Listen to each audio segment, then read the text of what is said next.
ॲलर्जीवर हळदीचे पाणी गुणकारी हे तुम्हाला माहिती आहे का? हळद ही खूप गुणकारी आहे आणि तिच्यामध्ये असलेल्या कुरकुमिन नावाच्या घटकामुळे आरोग्यदायी फायदे त्याचे बरेच आहेत आणि म्हणून डॉक्टरसुद्धा हळदीचे पाणी पिण्याचा सल्ला देतात।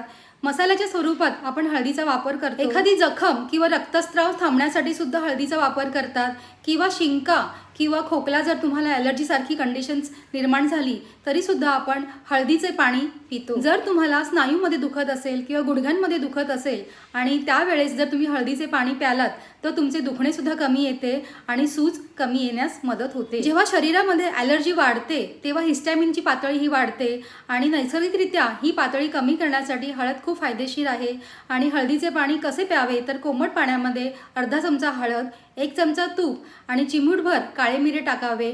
आणि काळे मिरे का टाकावे तर त्यामुळे कुरकुमिनचं शोषण जे असतं ते वाढतं। याचे फायदे अधिक मिळण्यासाठी तुम्ही ह्याच्यामध्ये लिंबाचा रस किंवा आवळ्याचा रस चमचाभर सुद्धा मिसळू शकता आणि हे मिश्रण अगदी हळूहळू प्यावे जेणेकरून ते आपल्या शरीरामध्ये व्यवस्थितरित्या काम करेल आणि ते शोषलं जातं। आणि जर नियमितपणे जर तुम्ही असं प्यालात तर तुम्ही नक्कीच निरोगी राहा। नियमित सेवन केल्याचे अनेक फायदे आहेत। त्याच्यामध्ये प्रतिकारशक्ती वाढते, जळजळ कमी होते आणि तुमची त्वचा जी आहे ती सतेज दिसते।